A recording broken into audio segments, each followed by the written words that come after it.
الحمد لله وكفى والصلاة والسلام على سيد الرسل والصلاة والسلام على سيد الرسل وخاتم الأنبياء وعلى آله المجتبى وأصحابه الأتقياء ونشهد أن سيدنا وسندنا وحبيبنا وشفيعنا ومرشدنا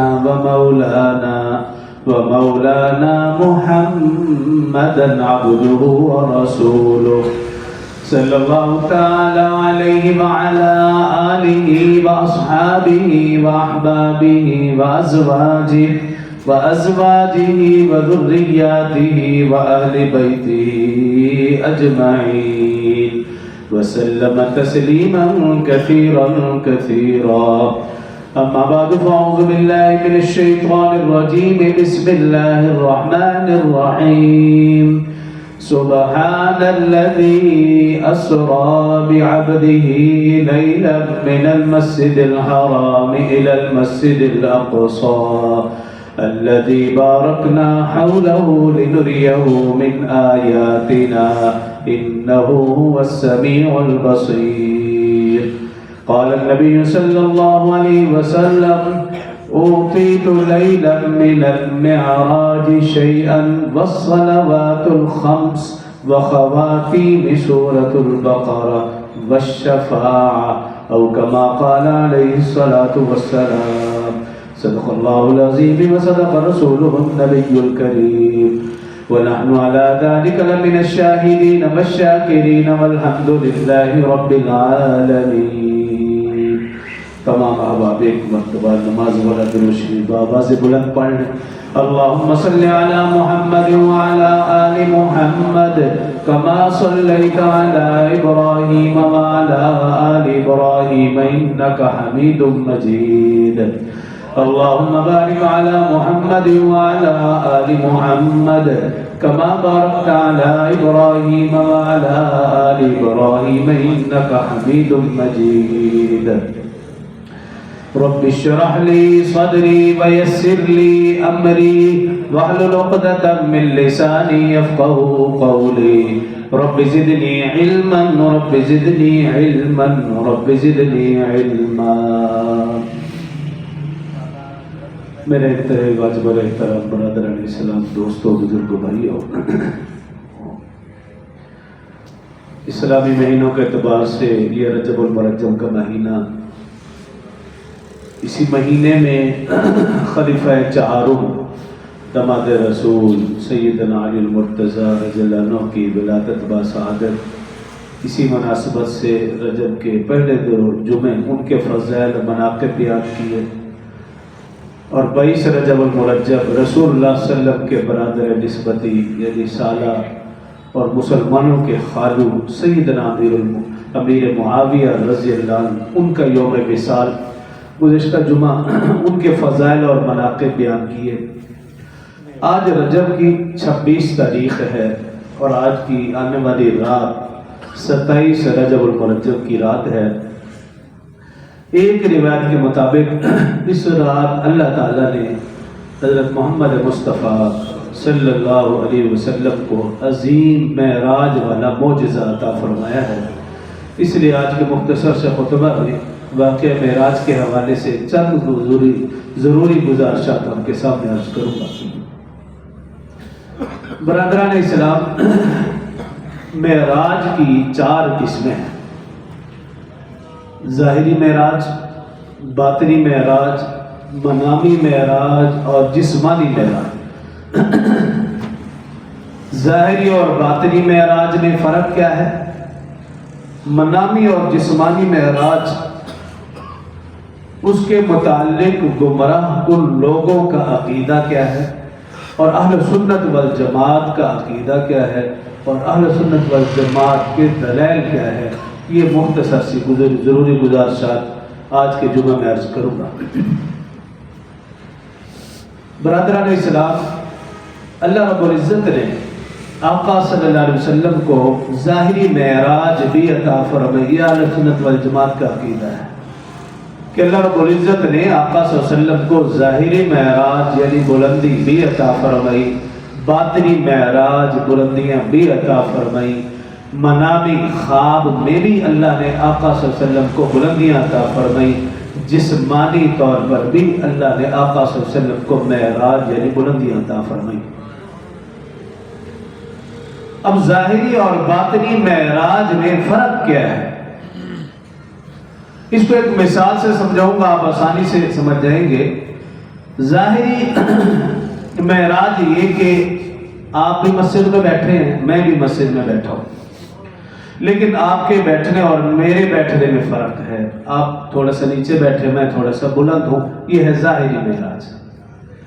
اور باطنی معراج کیا ہے کہ مقتدی بھی زمین پر بیٹھے، امام بھی زمین پر، باپ بھی زمین پر، بیٹا بھی زمین پر، استاد بھی زمین پر، شاگرد بھی زمین پر، پیر بھی، مرید بھی، یہ سب بیٹھے زمین پر ہیں، بیٹھے بھی برابر ہیں، بیٹھے بھی آمنے سامنے ہیں، لیکن دنیا جانتی ہے جو حیثیت امام کی ہے وہ مقتدی کی نہیں، جو حیثیت باپ کی ہے وہ بیٹے کی نہیں، جو حیثیت استاد کی ہے شاگرد کی نہیں، جو حیثیت پیر کی ہے مرید کی نہیں۔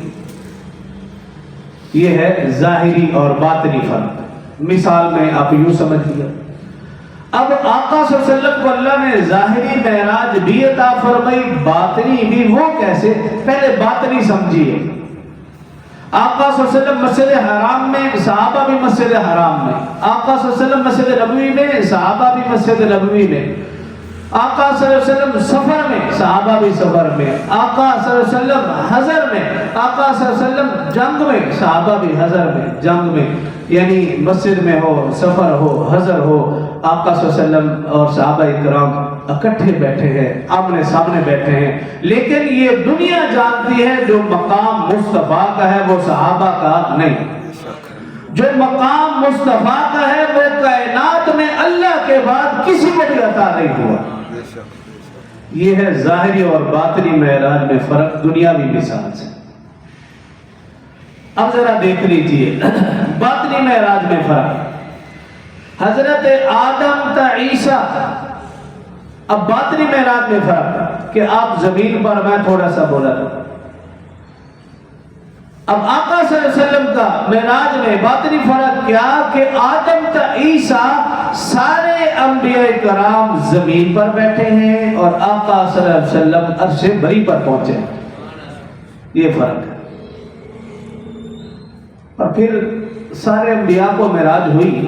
اب سوال یہ ہے، آدم تا عیسیٰ تمام انبیاء زمین پر، آقا صلی اللہ علیہ وسلم عرش بری پر، تمام انبیاء کرام صلی اللہ علیہ وسلم کو معراج عطا ہوئی زمین پر، آقا صلی اللہ علیہ وسلم کو معراج عطا ہوئی عرش بری پر۔ یہ کیوں؟ اس کی حکمت بے شمار، لیکن ایک حکمت، پھر آگے اپنے موضوع کی طرف آؤں گا۔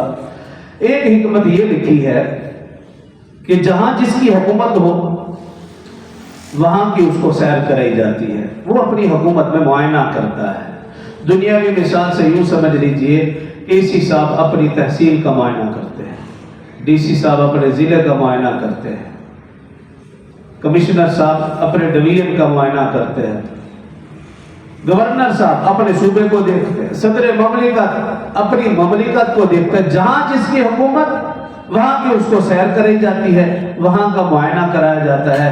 تو بس پھر یوں سمجھیے، آدم تا عیسیٰ تمام انبیاء کرام کی نبوت زمین پر تھی، آدم کی نبوت زمین پر، ان کی معراج بھی زمین پر، نوح علیہ السلام کی نبوت زمین پر، ان کی معراج بھی زمین پر، ابراہیم علیہ السلام، اسماعیل علیہ السلام، اسحاق، یعقوب، یوسف، یونس، زکریا، یحییٰ، موسیٰ، عیسیٰ، تمام انبیاء کرام کی نبوت زمین پر، ان کی معراج بھی زمین پر۔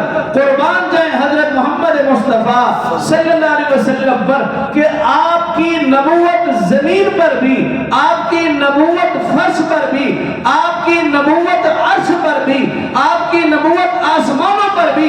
اس لیے اللہ نے آقا صلی اللہ علیہ وسلم کو فرش کی بھی سیر کرائی اور عرش بری کی بھی سیر کرائی۔ یہ ایک حکمت ہے کہ باقی انبیاء کرام کو معراج زمین پر کیوں، آقا کو معراج عرش بری پر کیوں؟ صرف ایک حکمت میں نے بیان کر دی، باقی حکمتیں کسی اور موقع پر۔ اب سارے انبیاء کو اللہ نے معراج تو عطا فرمائی اور وہ بھی زمین پر، لیکن امتحان کی صورت میں ایک فرق یہ ہے، آدم تا عیسیٰ تمام انبیاء کو اللہ نے معراج عطا فرمائی لیکن امتحان کی شکل میں۔ حضرت آدم علیہ السلام اوپر ہیں، جنت میں ہیں۔ بات مجھے یاد آ گئی، وہ بھی ساتھ کرتا چلوں، یاد رکھ دیجئے یہ سائنس کی بھی تحقیق ہے۔ جنہوں نے سائنس پڑھی ہے وہ سمجھتے ہیں کہ سائنسدان کہتے ہیں کہ یہ زمین نہیں تھی، سورج کا کچھ ٹکڑا، آگ کا کچھ ٹکڑا زمین پر گرا تو یہ زمین بنی، ان کا یہ کہنا ہے۔ لیکن قرآن حدیث اور اسلامی تعلیمات یہ کہتی ہیں پہلے آسمان سے نیچے، یہ بات میں نے خود چونکہ آپ پڑھی ہے تو ابھی آپ کو بتا رہا ہوں، پہلے آسمان سے نیچے والا سارا حصہ یہ جہنم کا ہے، یہ زمین یہ جہنم کا حصہ ہے۔ یہ یوں سمجھ لیجئے مثال کے طور پر اللہ نے یہ لیز پر لی ہے اور ہمیں بسایا ہے۔ جب یہ کائنات ختم، یہ پھر آسمان سے نیچے والا حصہ سب جہنم میں شامل ہوگا اور آسمان سے اوپر سارا جنت۔ اس لیے حدیثوں میں آپ نے سنا ہے کہ قرب قیامت اللہ ان مساجد کو آسمان پر اٹھا لیں گے، مسجد حرام کو، مسجد نبوی کو، ساری مساجد کو، دین کو، تعلیمات کو، قرآن کو آسمان پر اٹھا لیں گے، یہ جنت میں شامل ہو جائیں گے، چونکہ آسمان سے نیچے والا حصہ یہ سب جہنم میں شامل ہوگا۔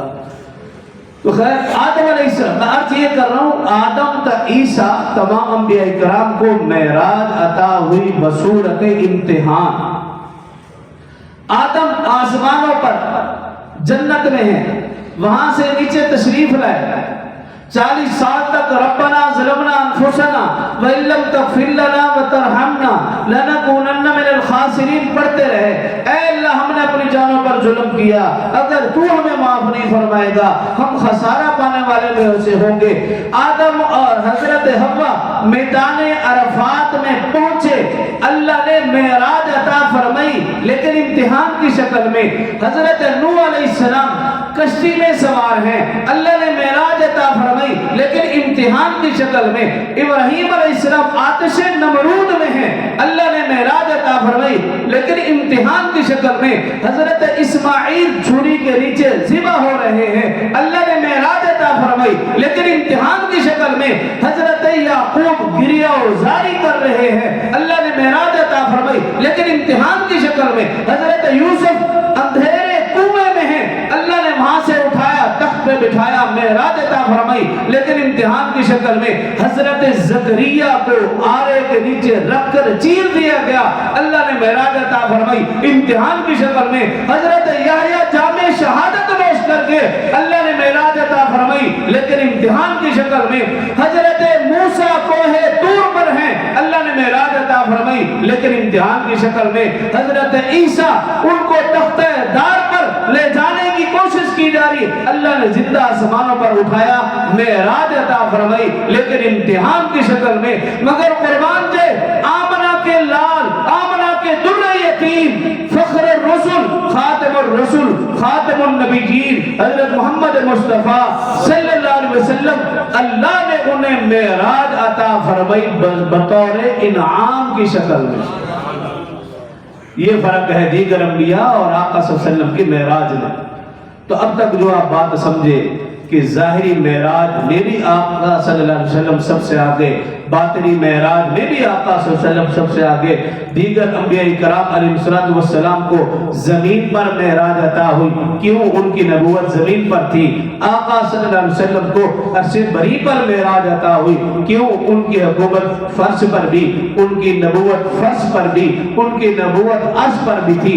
اور دیگر انبیاء کرام کو جو معراج عطا ہوئی وہ امتحان کی شکل میں، آقا صلی اللہ علیہ وسلم کو جو معراج عطا ہوئی وہ انعام کی شکل۔ اب آج یہ اصل جو میرا موضوع ہے، یہ تمہید تھی اب تک۔ معراج کے 3 حصے ہیں۔ پہلا حصہ مسجد حرام سے مسجد اقصی، جس کا ذکر قرآن کے 15ویں سپارے کی پہلی آیت میں سورہ بنی اسرائیل فرمایا، اعوذ باللہ من الشیطان الرجیم، بسم اللہ الرحمن الرحیم، سبحان الذی اسری بعبدہ لیلا من المسجد الحرام الی المسجد الاقصی۔ یہ معراج کا پہلا حصہ، مسجد حرام سے مسجد اقصی. دوسرا مسجد اقصی سے سدرۃ المنتہا، اس کا ذکر بھی قرآن کے 27واں پارہ سورہ نجم ہے، وَلَقَدْ رَآهُ نَزْلَةً أُخْرَىٰ عِنْدَ سِدْرَةِ الْمُنتَهَا. اور تیسرا حصہ ہے سدرۃ المنتہا سے عرش معلی، اللہ کا قرب، اس کا ذکر بھی قرآن و حدیث سے ملتا ہے. یہ 3 حصے ہیں معراج کے. اب 3 حصے، اب 3 قسم کے لوگوں کے عقائد ہیں. اب یہ اہم بات ہے آج کے سارے خطبے کا لب لباب اور خلاصہ یہ ہے. 3 قسم کے عقیدے پائے جاتے ہیں واقع معراج کے متعلق. ایک عقیدہ ہے ملحدوں کا، دوسرا عقیدہ مشرکوں کا، تیسرا عقیدہ اہل سنت والجماعت کا. یہ باتیں تینوں سمجھنے اور غور کرنے والی ہیں. پہلا ملحدوں کا عقیدہ. اب ملحد کسے کہتے ہیں؟ ملحد کہتے ہیں بے دین لوگ. وہ ہیں مسلمان، یعنی وہ اپنے آپ کو مسلمان کہتے ہیں نہیں، یہ بات میرا جملہ غلط ہے. وہ اپنے آپ کو مسلمان کہتے ہیں ملحد ہے بے دین. اب بے دین سے مراد کہ اس کو آسان سے سمجھنا ہو، قرآن کو تو مانتے ہیں لیکن قرآن کے مطالب اور مفہوم کو ویسے نہیں مانتے، ویسے نہیں سمجھتے جیسے صحابہ نے سمجھا، جیسے صحابہ نے مانا. احادیث کو مانتے ہیں. ملحد اور بے دین کی تشریح کر رہا ہوں، آسان سے آسان کرتا چلے جاؤں گا، آپ اپنے آپ کو بھی پہچان لیں گے کہ میں کیا ہوں.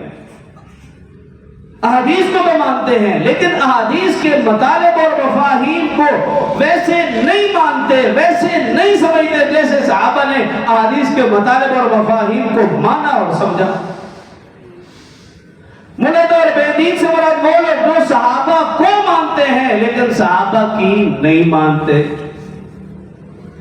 صحابہ کو تو مانتے ہیں لیکن صحابہ کو معیار ایمان نہیں مانتے، صحابہ کو دلیل اور حجت نہیں مانتے. وہ ملحد اور بے دین ہیں. بے دین ملحد سے مراد وہ لوگ جو اہل بیت کو تو مانتے ہیں لیکن ان کی عظمت، ان کے تقدس کا احترام نہیں کرتے ہیں، اس کو نہیں مانتے. ملحد اور بے دین سے مراد وہ لوگ جو ائمہ کرام کو مانتے ہیں لیکن ان کے اوپر تقلید کو نہیں مانتے. اور آسان کرتا جا رہا، مانتے ہیں امام حنیفہ، امام شافعی، امام مالک، لیکن ان کی تقلید نہیں کرتے، اس تقلید کرنے والے عمل کو نہیں مانتے. مانتے ہیں ابو بکر، عمر، عثمان، علی رضی اللہ عنہ کو، لیکن ان سے جو سلسلے چلے ہیں نقشبندیہ، سہروردیہ، قادریہ، چشتیہ، ان سلسلوں کو نہیں مانتے. یہ ہیں ملحد اور بے دین لوگ. اب ان لوگوں کا عقیدہ کیا ہے؟ یہ تو آپ کو سمجھ آیا کہ ملحد اور بے دین کون ہے. اب ان لوگوں کا عقیدہ کیا کہ نعوذ باللہ حضور صلی اللہ علیہ وسلم معراج پر گئے ہی نہیں. ایسے لوگوں، میں نے نشاندہی کر رہا ہوں اچھے طریقے کے ساتھ، پھر بھی نہ سمجھ آئے تو پھر کوئی حل نہیں. ایسے بے دین لوگوں کا عقیدہ یہ کہ نعوذ باللہ حضور صلی اللہ علیہ وسلم معراج پر گئے ہی نہیں. آپ صلی اللہ علیہ وسلم نے رات کو خواب دیکھا، اس خواب کا ذکر صحابہ میں کیا، اپنے یاروں میں کیا، اپنے پیاروں میں کیا. مولویوں نے قصہ ڈھال لیا کہ نعوذ باللہ آقا صلی اللہ علیہ وسلم کو اللہ تعالیٰ نے راتوں رات آسمانوں کی معراج کی، وہاں پہ یہ معجزہ دیا، یہ سیر کرائی. ان کا یہ عقیدہ ہے کہ خواب میں آقا نے دیکھا اور مولویوں نے قصہ گھڑ دیا. ان ملحد اور بے دین لوگوں کا عقیدہ یہ ہے. یہ کن لوگوں کا؟ ملحدوں کا عقیدہ. بے دین، معتزلہ، خارجی لوگوں کا، ناسبی لوگوں کا، روافض کا عقیدہ یہ ہے جو قرآن کو مانتے ہیں، قرآن کی نہیں مانتے، صحابہ کو مانتے ہیں، صحابہ کی نہیں مانتے، اہل بیت کو مانتے ہیں لیکن ان کی نہیں مانتے، اماموں کی تقلید نہیں کرتے، ان سلسلوں کو نہیں مانتے. ان بے دین لوگوں کا عقیدہ یہ ہے کہ نعوذ باللہ آقا صلی اللہ علیہ وسلم معراج پر گئے ہی نہیں، یعنی جسم کے ساتھ نہیں گئے، خواب میں آپ کو دکھایا گیا اور پھر مولویوں نے یہ سارا قصہ کر دیا. یہ ہے ملحدوں کا عقیدہ. اب دوسرا طبقہ ہے مشرک. اور آپ جانتے ہیں شرک کسے کہتے ہیں؟ جو اللہ کی ذات میں کسی کو شریک ٹھہرائے، اللہ کی صفات میں کسی کو شریک ٹھہرائے، صفات کے تقاضوں میں کسی کو شریک ٹھہرائے. کیونکہ اللہ ذات میں بھی وحدہ لا شریک، اپنی صفات میں بھی وحدہ لا شریک، صفات کے تقاضوں میں بھی وحدہ لا شریک ہے. اب ان مشرکوں کا عقیدہ کیا ہے؟ آقا صلی اللہ علیہ وسلم معراج پر گئے ہیں جب زمین پر تھے تب تو انسان تھے، جب زمین سے اوپر تو ان کی شکل فرشتے والی شکل انہوں نے اختیار کر لی اور سدرۃ المنتہا تک پہنچے، اور جب سدرۃ المنتہا تک پہنچے، چونکہ اس سے آگے تو فرشتہ نہیں جا سکتا، جبرائیل بھی نہیں جا سکتے، تو اس سے آگے نعوذ باللہ، یہ مشرکوں کا عقیدہ، اس سے آگے نعوذ باللہ سدرۃ المنتہا سے آگے آقا صلی اللہ علیہ وسلم نے نعوذ باللہ من ذالک اللہ کی شکل اختیار کی۔ سدرۃ المنتہا سے اوپر اللہ اور اللہ کے رسول ایک ہو گئے، ایک جسم بن گیا، آقا نے اللہ کی شکل اختیار کر لی۔ یہ مشرکوں کا عقیدہ ہے۔ اب ایسے لوگ ہمارے ہاں بھی پائے جاتے ہیں، کوئی ہندوستان نہیں جانا پڑے گا، ہم دیکھ لیجیے اب ایسے لوگ ہمارے یہاں پائے جاتے ہیں۔ حالانکہ ہم سب کا عقیدہ یہ کہ غیب کا علم صرف کس کے پاس ہے؟ لیکن اگر ایک شخص آقا صلی اللہ علیہ وسلم کو عالم الغیب کہے تو پھر ہم کیا کہیں؟ ساری کائنات کا اختیار کس کے پاس ہے؟ لیکن اگر کوئی شخص آقا صلی اللہ علیہ وسلم کو مختار کل کہے تو پھر وہ شخص کہاں کھڑا ہے؟ ساری کی ساری مشکلوں کو حل کرنے والا کون ہے؟ تو اگر ایک بندہ نعوذ باللہ آقا صلی اللہ علیہ وسلم کو حضرت علی کو مشکل کشا کہے تو پھر وہ شخص کہاں کھڑا ہے؟ یہ ہے شرک۔ اور ایسے لوگوں کا عقیدہ یہ وہ یہ کہتے ہیں نعوذ باللہ سدرۃ المنتہا سے آگے اللہ اور رسول ایک ہو۔ تو بہرحال میں بات کو مختصر کر، اہل سنت والجماعت کا عقیدہ، اہل سنت والجماعت کا عقیدہ قرآن والا عقیدہ ہے، احادیث والا عقیدہ ہے، صحابہ والا عقیدہ ہے، اہل بیت عظام والا عقیدہ ہے، تابعین تبع تابعین ائمہ مفسرین محدثین محققین والا عقیدہ ہے، اولیاء اللہ والا عقیدہ ہے۔ میرے مشائخ کا عقیدہ امام ابو حنیفہ والا عقیدہ، امام شافعی، امام احمد، امام مالک والا عقیدہ ہے۔ میرے بزرگوں کا عقیدہ وہ عقیدہ جو سلسلہ نقشبندیہ کا عقیدہ، سلسلہ سہروردیہ کا عقیدہ، سلسلہ قادریہ کا عقیدہ، سلسلہ چشتیہ کا عقیدہ، میرے مشائخ میرے بزرگ ان کی زندگیاں بھی حق سچ کی دلیل، ان کے جنازے بھی حق سچ کی دلیل۔ جاؤ جا کر دیکھو، دسمبر کا مہینہ ہے، سخت سردی ہے، ٹھنڈ ہے، کربوگا شریف ضلع ہنگو کا علاقہ، جنگل میں منگل سید مختار الدین شاہ صاحب رحمۃ اللہ تعالی وفات پاتے ہیں، بارش ہو رہی ہے، دسمبر کی سردی ہے، لیکن ان کے جنازے پہ لاکھوں لوگوں کا جمع ہو جانا یہ حق سچ کی دلیل ہے۔ یہ میرے مشائخ میرے اکابر، جو جھنگ میں جا کر دیکھو میر ذوالفقار نقشبندی رحمۃ اللہ تعالی علیہ، یہ میرے مشائخ میرے اکابر، ان کی زندگیاں بھی حق سچ کی دلیل تھی، ان کے جنازے بھی حق سچ کی دلیل تھے۔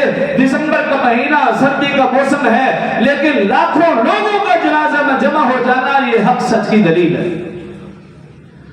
میرے مشرق میرے مرشد میرے استاد حضرت پیر حافظ فضل الرحیم اشرفی رحمت اللہ تعالی علیہ 120 کنال پہ اشرفیہ یونیورسٹی مسلم ٹاؤن، جب ان کا جنازہ ہوا 120 کنال کی جگہ کم پڑ گئی، اس کے ارد گرد کی گلیاں کم پڑ گئی، سڑکیں کم پڑ گئی، ان کے حق سچ کی دلیل ہے۔ استادوں کی زندگی بھی حق سچ کی دلیل، ان کے جنازے بھی حق سچ کی دلیل۔ یہ میرے اکابر اور میرے مشائخ ہیں۔ ان کا عقیدہ کیا ہے؟ ان کا عقیدہ یہ ہے، آقا صلی اللہ علیہ وسلم اہل سنت والجماعت کا عقیدہ، آقا صلی اللہ علیہ وسلم مکہ کی دھرتی پر جس جسم اطہر جسم انسانی کے ساتھ تشریف فرما تھے، اسی جسم اطہر جسم انسانی کے ساتھ آسمانوں پر گئے، اسی جسم اطہر جسم انسانی کے ساتھ عرش معلی تک پہنچے، اسی جسم اطہر اور جسم انسانی کے ساتھ اللہ کے قرب میں پہنچے۔ نہ آقا صلی اللہ علیہ وسلم کی شکل بدلی، نہ حیت بدلی، نہ صورت بدلی، نہ لباس بدلا، بلکہ اہل سنت والجماعت کا عقیدہ یہ ہے، مکہ کے موچی نے جو جوتا بنایا تھا اسی جوتوں کے ساتھ مکہ کے درجی نے جو لباس سیا تھا اسی لباس اور اسی جوتوں کے ساتھ آقا صلی اللہ علیہ وسلم عرش بری پر پہنچے۔ یہ اہل سنت والجماعت کا عقیدہ۔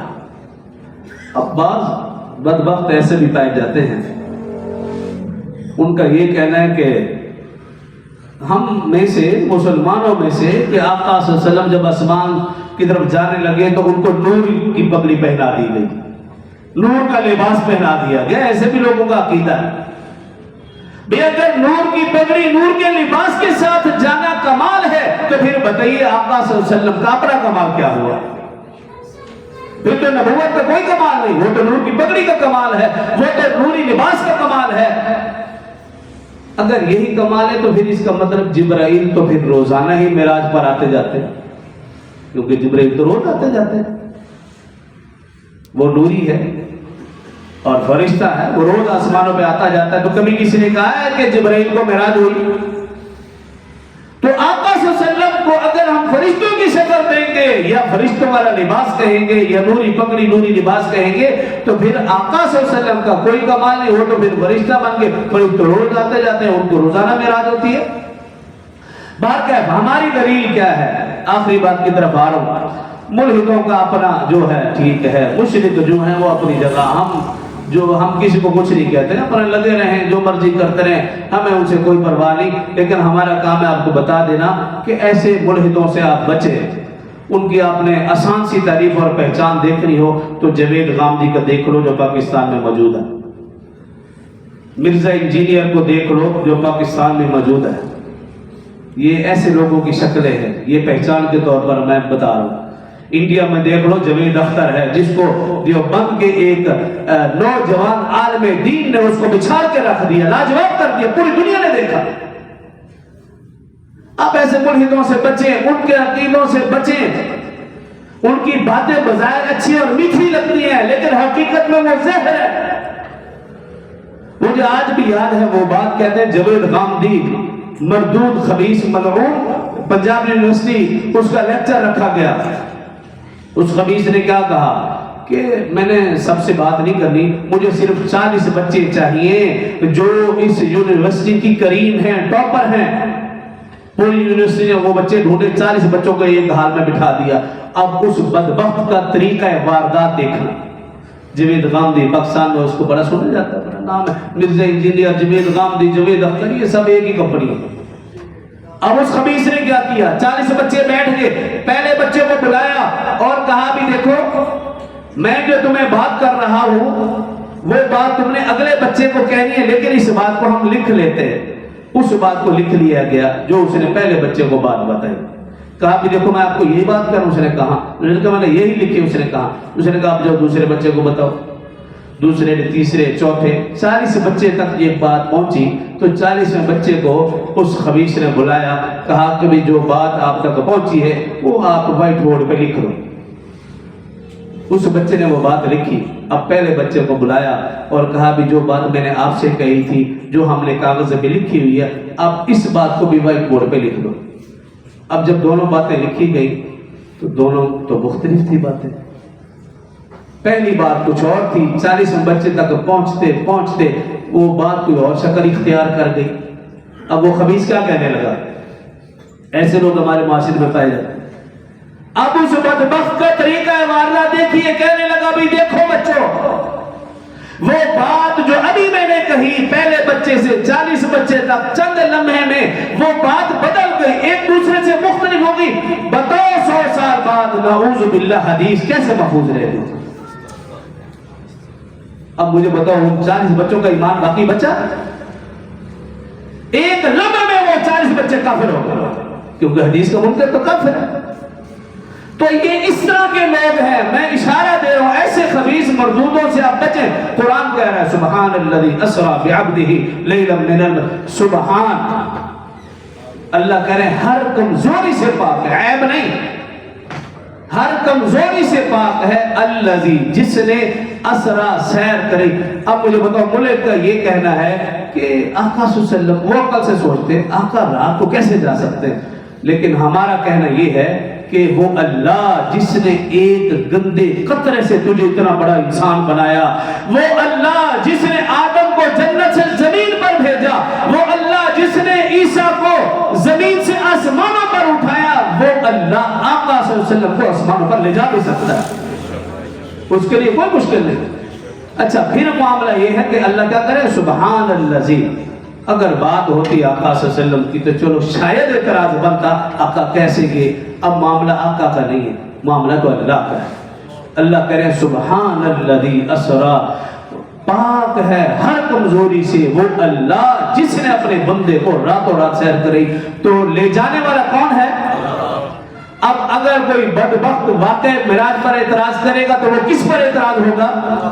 اللہ پر۔ تو ایسا شخص مسلمان رہ سکتا ہے؟ آسان سی بات۔ اب جو بندے کہتے ہیں مشرک کہ نعوذ باللہ نوری پگڑی نوری لباس پہنائے گا، اللہ نے اگلا جملہ کیا کہا؟ بعبدہ، لے جانے والا اللہ ہے لیکن لے کر جانے والا کس کو ہے؟ عبد، اپنے بندے کو۔ بندہ اوپر گیا ہے، بندہ بشر گیا ہے، نوری مخلوق نہیں۔ تو عرض کرنے کا مقصد یہ ہے، یہ تو میں نے صرف تمہیدی بات کی تھی کہ ہم اہل حق علماء کے ساتھ جڑے رہیں گے، انشاءاللہ دنیا میں بھی سرخرو ہوں گے، آخرت میں بھی سرخرو ہوں گے۔ اگر علماء حق سے اپنے رابطہ کاٹ دیا تو پھر آپ کی نسل جو تباہی کا شکار ہوگی وہ دنیا دیکھے گی۔ آج بھی دیکھ لیجئے کہ معراج کے نام پر، 22 رجب کے نام پر لوگ بدعات کرتے ہیں، رسومات کرتے ہیں، کوئی کنڈوں کی رسم کر رہا ہے، کوئی شرینی کسی نے 22 رجب کو کچھ بانٹا، تقسیم کیا، اب یہ معراج کی رات ہے، کل کا دن دیکھنا کچھ لوگ وہ جی ہم نظر بانٹ رہے ہیں، وہ ہم ویسے ہی بانٹ رہے ہیں۔ ویسے کیوں بانٹ رہے ہیں؟ آج بانٹ لو، پرسوں بانٹ لیتے، 5 دن بعد بانٹ لو۔ کس نے آپ کو کہا 27 کو ہی کچھ بنا کر اس کو تقسیم کرنا ہے؟ تو ہم نے اپنا عقیدہ بھی درست کرنا ہے، اپنے اعمال بھی درست کرنے ہیں۔ ہمارا عقیدہ بھی اہل اللہ والا ہو، علماء حق والا ہو، ہمارے اعمال بھی نیک لوگوں والے ہو۔ بدعات، رسومات، ان چیزوں سے ہم بچیں گے، انشاءاللہ ہماری نسل بھی سدھر جائے گی۔ اللہ سمجھ اور عمل کی توفیق دے۔